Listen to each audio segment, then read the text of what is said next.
Joining me now from Southern California, managing host and editor at MRC-TV, Brittany Hughes. Brittany, Pelosi, the same lady who went on national television over and over and over again in 2016 proclaiming that Donald Trump will not win the presidency, is now going on national TV saying over and over and over again the Democrats are going to reclaim control of the House of Representatives. Well, and of course, she has to say that, doesn't she? Because she's the minority leader. I wouldn't expect her to say anything different. But you're exactly right. They thought that they were going to win, and they put all their eggs in that basket in 2016, and that didn't happen. They thought they were going to win in some special elections last week. That didn't happen. So now she's saying, well, of course, when we win in November, all options are on the table, and even alluded to impeachment insofar as she wouldn't come out and say, well, that's off the table.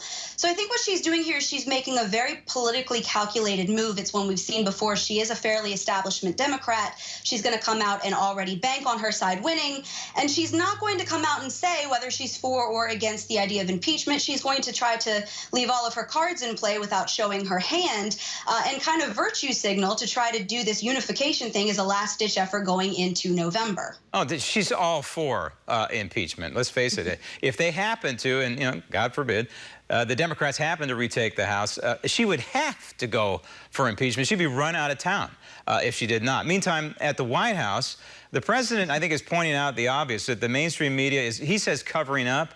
I don't know if it's a cover-up per se. I guess it could be considered a cover-up. It certainly is a whitewash, looking the other way, of what I call the scandal of all scandals, and that is the Obama White House apparently trying to taint, affect, fix, if you will, the 2016 election in the favor of Hillary Clinton.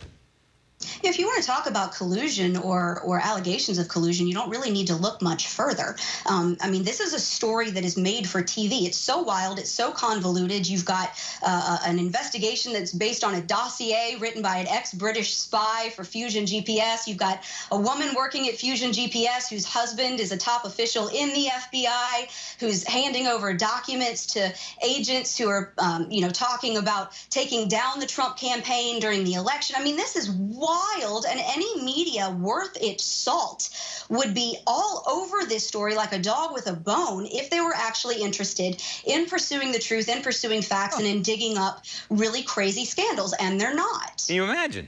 Can you imagine if it was Obama who was involved in the 2016 election campaign? They would have dropped this story that they're beating the Mueller probe like a hot potato, and they would be all over this other one if the tables were turned. And why isn't Robert Mueller? His job is Russia investigation, right? So why isn't he investigating this aspect of Russia collusion, which is the Democrat Party colluding with this operative who went to the Kremlin and got this this phony dossier built on Donald Trump, and the Obama administration paving the way for this to happen and to harm Donald Trump in favor of Hillary Clinton? Why isn't Robert Mueller investigating all this? He should be, certainly. Brittany, thank you.